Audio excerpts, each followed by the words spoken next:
There are moments in life when things don't suddenly change. They finally start to make sense. A diagnosis, a shift in your body, a new understanding of your mind. For many neurodivergent people, those moments overlap, bringing both clarity and questions. Who am I? Now that I understand myself differently. Today we're talking about AuDHD, unmasking, perimenopause, and what happens when you finally begin to see yourself through a new lens. So sit back, relax, and grab your favorite beverage, and let's learn about my next guest. See you there, everybody. I wanna believe in the truth, but only see what I'm shown. Got the freedom to choose, but can't decide on my own. Follow what the group is thinking, bottle up my intuition till it's... Hello, and welcome back to another episode of the Neurodivergent Connection. Today I'm joined with Heather Zimmerman. Welcome to the show, Heather. Hello, thank you for having me. It's a great, honor to be here. Not a problem. So before we get into the work you do now, I want to start with you. If we rewind to the season of your life before you had language like AUDHD, before things started to click, who were you in that time? I was a mess, an absolute mess. I was an empath and an intuitive when I was very young and had, you know, ADHD. I know that I figured that out in fourth grade when I failed my first history test because I was a straight A student, but history just could not keep my attention and it was hard to focus. I didn't find out until much later, within the last couple years, that I was on the autism spectrum as well. So my life was kind of a mess, trying to learn how to focus, trying to learn how to uh, live my life, not being able to fit into these little boxes that people put out for you, and working, with my brain versus against it, which was a struggle and a lifetime journey as well. Now, when you look back, what makes more sense than it used to? Why my brain works the way that it does. I've always known that it kind of functioned differently.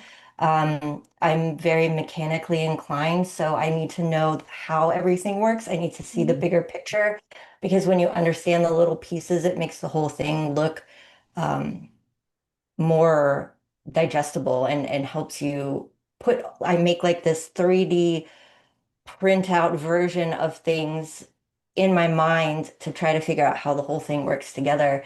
And I also, the way my train of thought works, I can start with one topic and end up on something completely different just from a few, connected thoughts.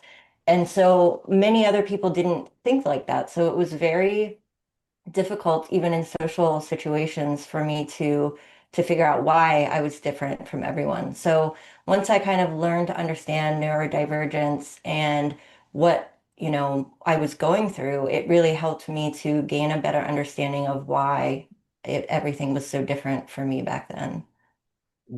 One of my favorite analogies of how I describe myself before and after is before I knew I had autism, I felt like I was on the outside looking in. Hmm. Everything seemed different. The language was different. When people use different phrases and things like kill two birds with one stone, play it by ear, I knew what they meant because when you grow up and when you have a family that they kind of explain it to you, but I had the privilege of once being part of a podcast convention, and I was talking with this one guy who's got a stepson who's autistic. He's like, he doesn't understand things like play it by ear. We have to describe it to him. And that is one of the hardest things. And but once you get that diagnosis, it's all of a sudden your whole perspective of how you view life flips. Instead of Hmm. outside looking in, now you're on the inside looking out, thinking, oh wow, everything now makes so much more sense than it did before. Absolutely. And it's interesting because, when you're on the spectrum or have, various neurodivergent diagnoses, I'm not going to limit it just to autism, but, they say your brain works in a very literal way. So those kind of phrases and stuff are very difficult. And so I was talking to someone recently, and they were telling me about, the joke about why did the chicken cross the road to Mhm. get to the other side? Well, I always took that literally, like he was trying to get to the other side of the road. But no, apparently he was trying to get to the other side of the veil. He wanted to die. And I was like, I never put that together.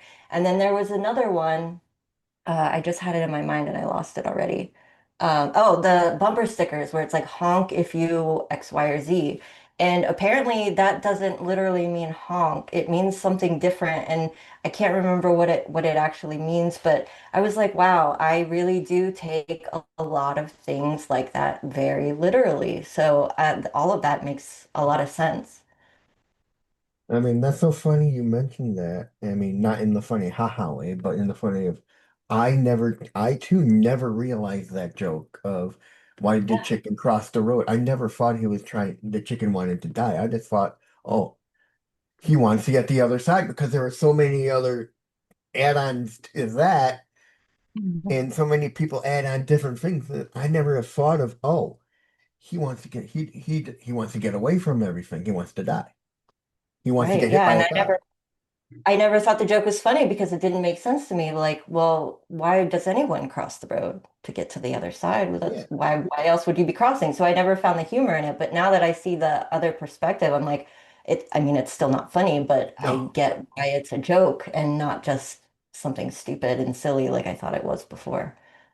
No, I gotta ask. I mean, now that we're on the subject of like being able to hit how our mind is literal, have you ever like walked into a joke not knowing it was a joke and then having people like, oh, we were just joking?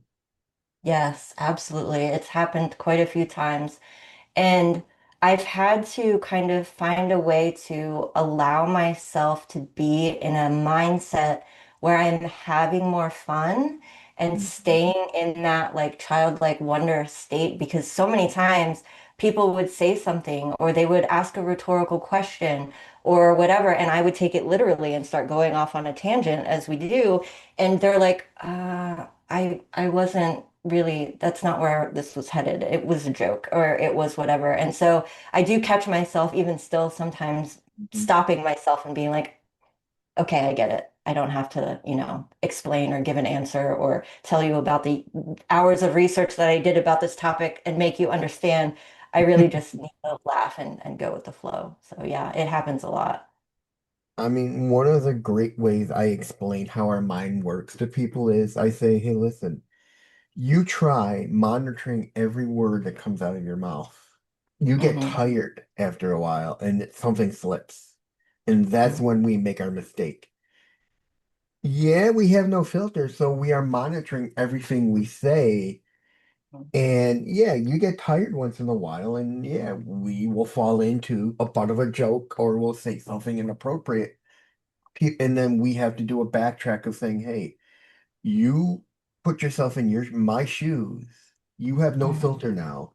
And you try monitoring every little word and every little phrase that comes out of your mouth so you don't offend somebody. It's hard because It you is will very hard. slip. Hmm. And I've reached the point where I I don't really monitor my non-filter mouth as much as I used to. I used to be afraid of being people, but I've kind of created a way to, in my mind, through practice, of telling people things, but doing it kind of from a place of love rather than uh, just saying the first thing that comes to your mind because it can be offensive to people. Mhm. But I also think that with a lot of the knowledge and the education that's out there about, neurodivergence, that a lot more people, if they know that you're neurodivergent, they understand a little bit more and don't get quite as offended because let's be honest, half the time it's stuff they need to hear anyway. We just don't, are afraid to say it because we don't want to upset anyone. So really like finding ways to how to say it just and not in the moment, but making it a habit of being in that, more loving and compassion mindset kind of helps direct that non-filtered state to saying the same things and not Mm. having to monitor it, but getting in the practice of how you say it, right? Yeah. Now, you describe yourself as AUDHD, and for a Mhm. lot of people, that realization doesn't come all at once. What was the process like for you going from something feels off to this is actually how my brain works? Well, um, like I said, when I was younger, I didn't have language for any of that, and I was never officially diagnosed until I was an adult and actually went to the doctor. Because when I was younger, I mean, I'm in my 40s now, so when all of this kind of started and was, noticeable by other people, I was in a place where the doctors were just telling me it was anxiety and depression. And I'm actually doing a series about this on YouTube about neurodivergence and perimenopause and how women are so underdiagnosed and gaslit by doctors when you're Mm. trying to figure out what's going on. So I never really got proper treatment or support until I was much older. And honestly, most of that is probably because I went to college for psychology and kind of figured it out on my own. So once I learned, what the signs were, I was like, wow, now everything kind of makes sense. I mean, it seems to be the big picture is a lot of people now who are autistic took some kind of psychology class in school and they're like, oh my God, this Hmm. explains so much of my own brain. But you Hmm. also hit the nail on the head on a lot on one big thing. Doctors want to pass it off as something else because they don't know what autism is. They're not trained in it. They don't know what the traits are, so they pass it off as something else until you go to the right doctor and say, "Hey, I want an autism assessment to see if I'm on the if and I am on the spectrum, where I am on the spectrum." Right. And that's the difficult part too. And I will give the doctors a little bit of credit because the spectrum is so vast and so wide and autism presents differently in men and women and boys and girls and the age makes a difference, the end of the spectrum you're on. So the symptoms and the signs are a little bit different. So sometimes it is hard to pinpoint, unless you're completely nonverbal or, you know, don't like being touched or, some of those more extreme things. But for like someone like me who's a little bit more high functioning, um, it's a little bit harder to pinpoint. So I will give them credit for that, but at the same time, a lot of them don't take the time to see the full picture and ask the right questions to figure out if that is truly what's going on? Now, you're co-hosting a series around neurodivergence and perimenopause, which is a Mhm. conversation we don't hear nearly enough. Mhm. What started to change for you mentally, emotionally, and physically during that transition? So growing up, you find ways to kind of cope with the neurodivergence and wear masks and, monitor your filter, like you said, and do these things to navigate through life and society and all the things that you have to do to be a human being, right? But when perimenopause hits, you go through so many hormonal changes, you go through so many things that those masks are ripped away, whether you're ready for it or not. Those coping mechanisms don't work anymore because it's like finding out, that you're this whole other person, and now you have to figure out new ways to work through that and navigate that. And nobody prepares you for that. Nobody tells you, hey, when you get older and you start going through these changes, you're basically going to become this whole other person. And everything that you've worked so hard for over the last, for me, 40 years is basically going to get thrown out the window. Thanks for doing all the work. Thanks for finding all these things. Now you have to start all over. And that can be really overwhelming and really difficult. You know what I mean? Mm, mm. It does get difficult because when you find out something about yourself, and then you literally have to backtrack for your life, and people Mhm. don't realize when we get that diagnosis later in life, it's almost like we do a whole backtrack in our entire life to try to figure out in certain moments. oh, why this is why I did X, Y, and Z. This is why I said this. And it's either a relief or it's something that hits us serious to almost brings us into depression. Yeah. hmm And that's why I think it's so important to find a doctor or a therapist or a counselor or whatever the case may be who understands, that this is a very sensitive thing because it can provide relief when you're like, oh, this makes sense. I understand why I did the things that I did. But when you present a diagnosis to somebody, you have to make sure you do it in a way that like isn't soul crushing, right? Because now I know a lot of people who have neurodivergent diagnoses tend to adopt that as their identity. And they're like, oh, sorry about that, but I'm autistic, or oh, sorry about that, I have ADHD. And it's like, yeah, I understand that, but you also can't use it as an excuse to just kind of give up too, That's such a let it huge point. define you. Yeah, I mean, that is such a huge point because you do find those who put the identity before the person hmm and it becomes a crutch. And it's like, no, being autistic, having ADHD, or being neurodivergent doesn't give you an excuse to be this horrible person.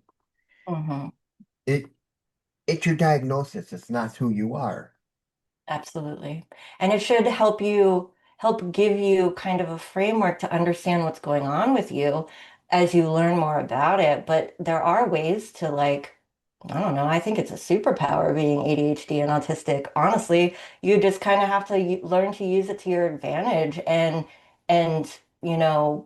think about all the good things that it does for you because even on my journey in spirituality and stuff, I heard this thing somebody said a while ago, and it was about how, we're multidimensional beings, and people who have autism are they have a better ability at telepathy. And there's a podcast called the Telepathy Tapes, which is phenomenal.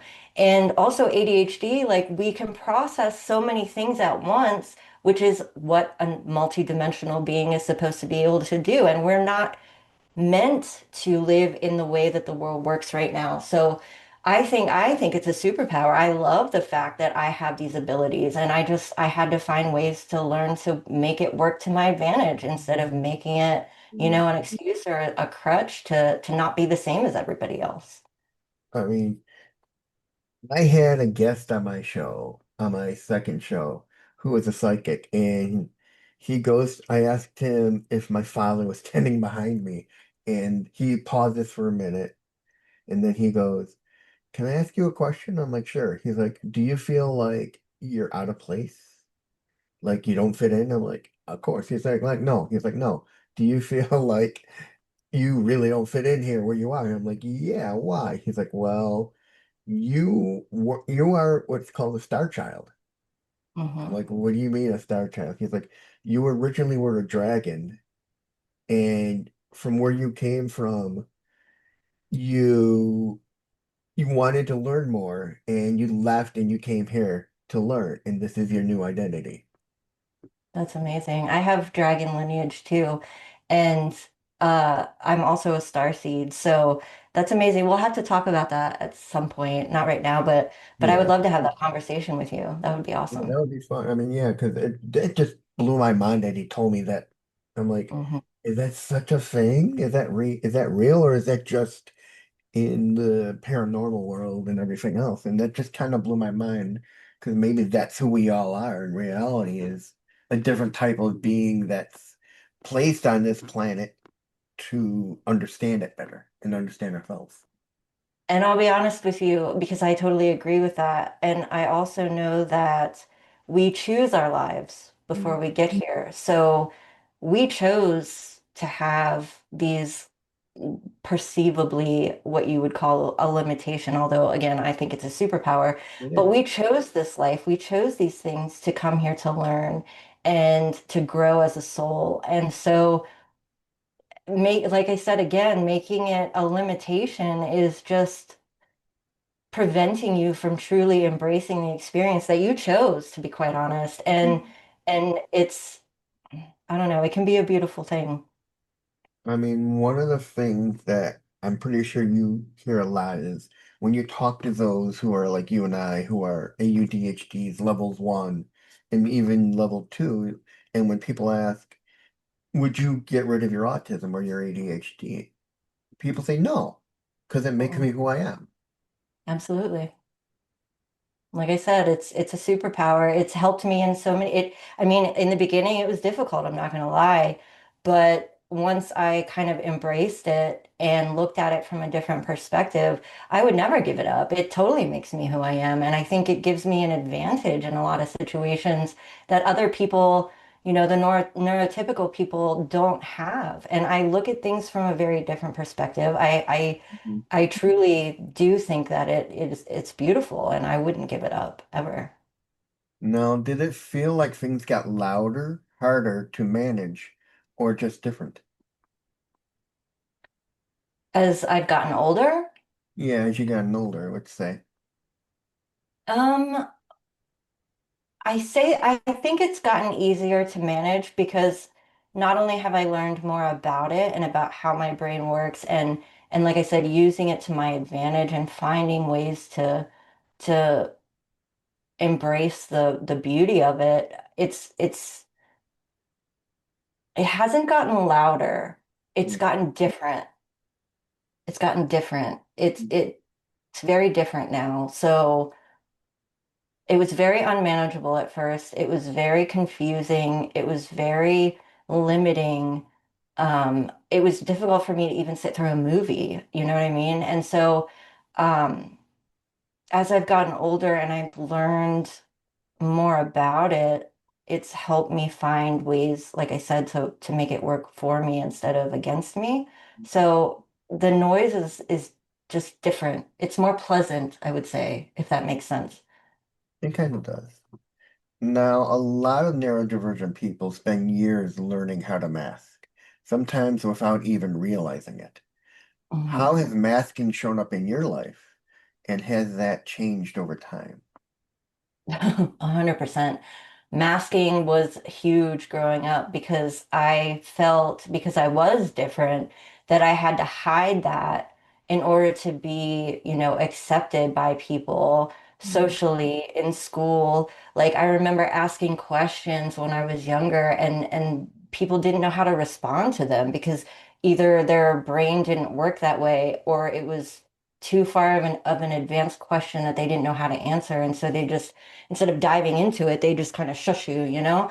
So you learn to kind of hide all of that and say like surface conversations like, how's the weather? Like, what did you do for the weekend? Like, I don't handle those situations very well. I don't enjoy those situations. So when I was, in my teens and my 20s and trying to make friends, you kind of have to force yourself to do those things to be socially accepted. And so the masking really became a big part of who I was at that point. And now I don't care anymore. I don't wear the mask. This is me, take it or leave it. Like I've gotten to the point where I have enough love for myself, have accepted me for who I am, that if you can't accept who I am without the filter, with my weird questions, with the way my brain works, then you don't truly know me. And I don't think that that's a friendship or a relationship that I would want to have anyway. I don't have time for the masks. It's exhausting. It's hard to keep up. It's like people who are liars. How do you keep up with all of that stuff? It's the same thing with the masking for me. Like it's just too exhausting and I couldn't do it anymore. So here I am with like three friends and I have to work for myself because I can't have a job. And yeah, I'm happy though. I don't care anymore. I'm happy. I mean, that's such a good way to put it. I mean, people, those of us who are autistic or neurodivergent should be happy with ourselves. Mhm. And I've always said this, we shouldn't have to hide who we are. Society Exactly. should, society should come to us. We shouldn't go to it. We should Because, be able to meet somewhere in the middle because yeah, even neurotypical people have their quirks and their little things and they mask too, just like we do, only it's a little bit different. And so if we can meet somewhere in the middle and just accept everybody for who they are and see their beauty, and know that we're all the same, we're all human, we are all a soul. Let's just love each other the way we are. I think the world would be a better place, but that's just I me. mean, people don't realize what masking does to us, number one. Mhm. And one of my favorite analogies or ways of describing what masking is and how it hurts us is imagine having a child running late for school. They're just out of the shower, you throw on their shirt, it's backwards, their tag's itching, they're wet. Then you throw them on a noisy bus on the way to school. Now they have all this noise coming at them. Then you throw them to 8 hours of school. Now they're being taught at from all directions. Now they have all this stimulation coming at them, and they can't do anything because they're in school. They can't leave. You get home, they just want to regulate and calm down because their mind is probably buzzing with so much that if they hold it any longer, it'll hit a meltdown. Yeah, absolutely. And that's very true. The overstimulation, and it affects your mind, your body, and your spirit. Like you get all that energy and it just sticks with you because a lot of, children especially, like they don't know how to manage the energy. And so it just layers on more noise and more noise. And it's funny that you say the tag itching you and the being wet and like all of that stuff, like it's so hard to explain that to people because they don't, it's like addiction or grief where you can't really explain it to somebody. They have to experience it. And a lot of people don't have that kind of experience. So it's hard to get people to understand, but oh my gosh, that overstimulation. And it's funny because when I was masking in my 20s, I was also drinking heavily because I couldn't handle, a lot of that, the masking, the being in social situations, the all the things. And so that kind of helped numb a lot of that as well, that overstimulation. And now when I go out, even to the grocery store, it's like it's everything is just overstimulating and being in loud places where because I don't have the alcohol, the masks to kind of numb that anymore. So it's still a thing, but it's just very different. And I don't want to drink. I don't want to mask. I don't want to numb all that out. But yeah, that's still something that I struggle with sometimes. I mean, people wonder like why like at like noisy parties or anything like that, I tend to like veer away from all the noise and find a quiet spot and I'm like, it's just too much because and I know by the end of the day when I get home, I'm not gonna be able to sleep. hmm My mind is gonna be like vibrating so much from all the stimulation. It's gonna take hours before my mind calms down. Yeah. It's like what's a good analogy here? Like when you have a rubber band and you twist it and you twist it and it gets tighter and it gets tighter and it gets tighter. Like that's what we go through all day with all these experiences. So when you get home and you can regulate your nervous system, you can regulate and be in a safe space. Now we have to wait for that rubber band to, it's like someone let go and we have to wait for it all to untwist back up. And so, yeah, it affects your sleep. It affects how long it's you need to have that integration period where I went through all of these experiences all day. So now I need just as much time to kind of let them, release. And yeah, it's difficult, but I I still mean, wouldn't give it. yeah, I mean, one of the hardest things parents I think don't understand of their younger children who are autistic is when they're in a shopping center and their child has a tantrum. It's not a tantrum. You got to Mhm. understand this for anyone listening. It's not a tantrum. What it is it's overstimulation.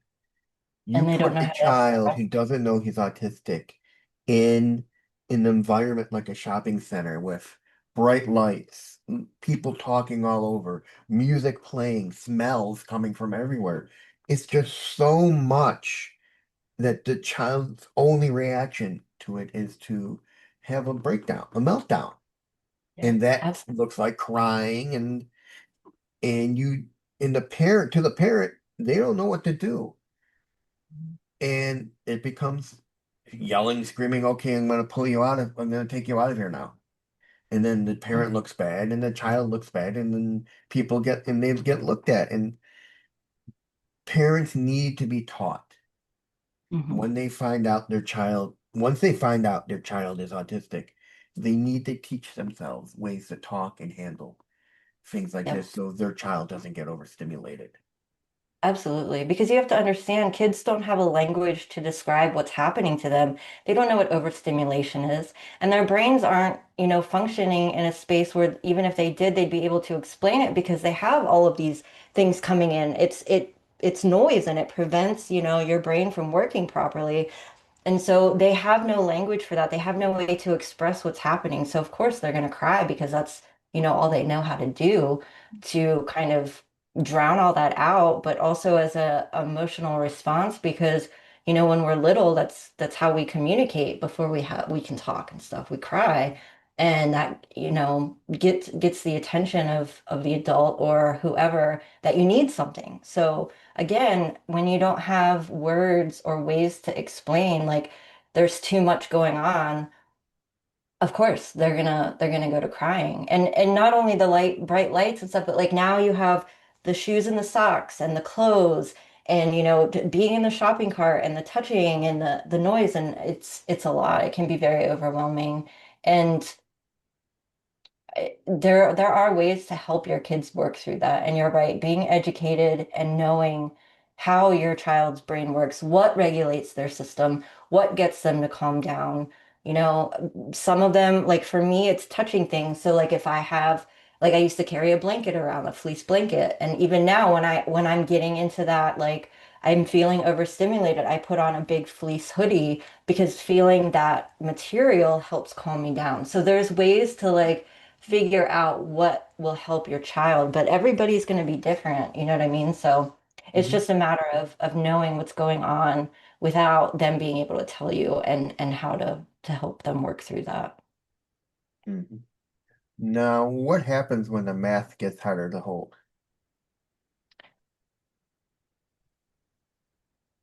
Well, that depends on how you look at it. There's a lot of, especially with the non-filter and trying to monitor everything that you say.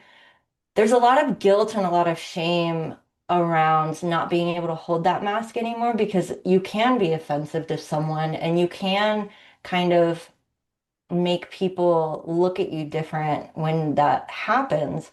And also, if you're afraid of people judging you or thinking a different way about you, and then that mask slips and you're like, oh crap, like what did I just do? Am I going to lose this person? It sends you down, like it potentially could send you down through this whole spiral. And so again, this is why I've reached the point where I can't do it anymore because it's too exhausting to hold them and to keep them in place. But also when they do slip, that whole aftermath, it's exhausting. It's hard on the brain, it's hard on the emotions. So I don't know. I just don't do it anymore. Now, you sit at this really interesting intersection. Psychology on one side, energy work and intuition on the other. There are Mhm. people who hear things like burnout and others who might call it an awakening. How do you personally make sense of that line? Between burnout and awakening, well, I think when you reach a state of burnout or you get so exhausted and you're at that point of giving up, it's a catalyst. It can be a catalyst to start asking different questions. And so, um, they say pain and like hitting rock bottom, not to throw out another, phrase out there that's not a literal thing, but when you reach that point in your life, it's a catalyst for change and it's a motivator to be like, okay, I'm not happy. This isn't working for me anymore. What can I do that's different? That will bring me happiness, that will bring me joy, that will give me that opportunity to embrace, who I am and what I'm going through. And by starting to ask those questions, those bigger questions, like, well, why am I even here? What's the point? It really opens that doorway to allow for that awakening to start. because you're asking the right questions and it opens your mind to kind of learning how to, like I said, look at, what you're going through as a superpower and embrace the beauty of it and use it to your advantage. So they do kind of go hand in hand, but it's more of, you know, masking and doing all the going through the motions and then eventually reaching a point where that's not working anymore and then opening the doorway for everything else. Now, with AUDHD, regulation isn't just a concept, it's a daily life. And you and I both know that. What what have you learned about what your nervous system actually needs versus what the world expects from you?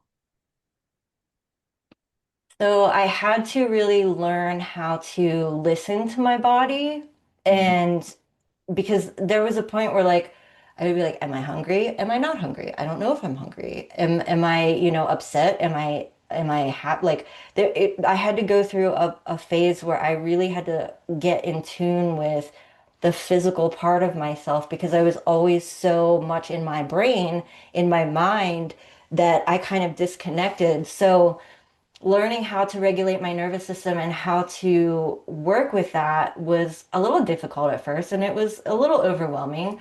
But now, like, I know when my body needs sleep and I know what it feels like to be safe because I worked through the the healing journey of working through all the trauma, the abuse, the bullying, all the things from growing up and reaching a state where I have made myself safe and figured out how to work through all of the overstimulation, all of the socially awkward things to get back to that safe space. And so really diving into my body and listening to my emotions, to my thoughts, to the repeated patterns, it really, really did help.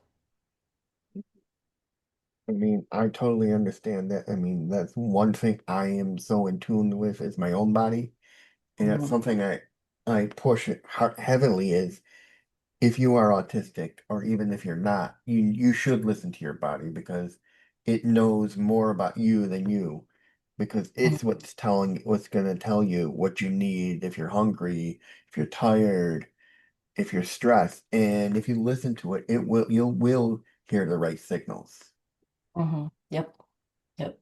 It's just a matter of drowning out all the other noise or letting go of all the other noise and getting to a place where you can listen. And once you start doing it consistently, it does get easier. It does. Now, what's something that doesn't work for you that people often suggest? Hmm. Um, when I get stuck on something like being overstimulated or I'm going to use the word obsessive thought pattern, which isn't quite the right words, but for lack of a better term, that when I get stuck on something, when I get stuck in a loop of something, people are like, just let it go. Just stop thinking about it. And I'm like, if it were that easy, I would have done that already. Thank you.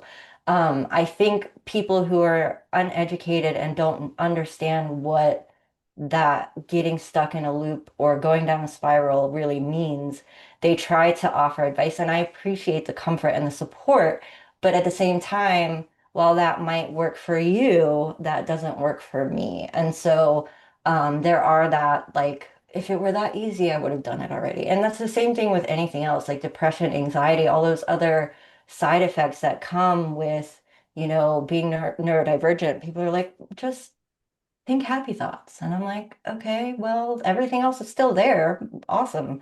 It's not, it's like putting a band-aid on it for a few seconds, but even that sometimes is difficult. So yeah. Now, some people experience the world more intensely, emotionally, energetically, and even physically. How have you found that your sensitivity is something you had to manage or something you eventually learned to trust? Well, like I said, I was an empath and an intuitive my whole life, and I didn't understand what that was because just like navigating my brain, growing up, I was also trying to navigate those emotions and feeling that energy all at the same time. So it was literally just chaos. And so when I was a teenager, I was a cutter. I started doing drugs and drinking very early. And when I was in my 20s, because I didn't understand why I was being taken advantage of by people in friendships and like things just weren't working very well. So I found a way to just turn off all my emotions. And that I don't recommend. It was very difficult to come back from that. But I just became like this empty shell. And I'm sorry, what was the original question? I've lost my train of thought already. Have you found that your sensitivity is something you had to manage or something you eventually learned to trust? Thank you. Welcome. So I turned all those off, and then when I turned them back on in my 30s, I had to go through a period of time that most teenagers go through where you learn your emotions, you feel them. And I had to figure out a way to differentiate what was mine and what wasn't. Because when you go into a room and you can feel the energy of the room and be like, someone just had a fight in here, or someone's upset, or you feel someone's mood shift, it's really hard not to take that into your own energy field and feel those emotions like they're yours. So I had to go through figuring out what my emotions felt like individually because again like I said sometimes I'm like am I hungry, am I sad, am I happy, I don't know. So I had to figure out what they felt like and then figure out what was mine to carry and what wasn't and figure out ways to protect my energy and my emotions from absorbing everybody else's but also learning how to manage my own and work through that so I don't go into depression or go into a spiral or overreact to something because everything's just kind of building up. It's like overstimulation, but in an energetic way. It works exactly the same. Now, for someone listening who is very grounded in science, what does that actually feel like from the other side without the labels? Which part? What does what feel like? The the energy. Okay, so I mean, if you're on the spectrum or have neurodivergence and we like we just talked about that overstimulation, it's exactly the same way but you just can't figure out like when you're overstimulated with your senses like okay it's the bright lights, it's the loud noise, it's the wet clothes or my shoes are on the wrong feet or whatever the case may be. Feeling those, you can tell what the source is that's making that overstimulation. When you're doing it from the energy, looking at it from the energetic side, you're feeling all of those same things, but you can't pinpoint what the cause is. But it's just the energy of those, other people's fields and situations and experiences and places that get stuck in your field. And it's literally the same thing. It's just that you can't see it and you don't know where it came from, but it feels the same way. It's just, a little different. Now, when did you first realize that part of you was there? Um,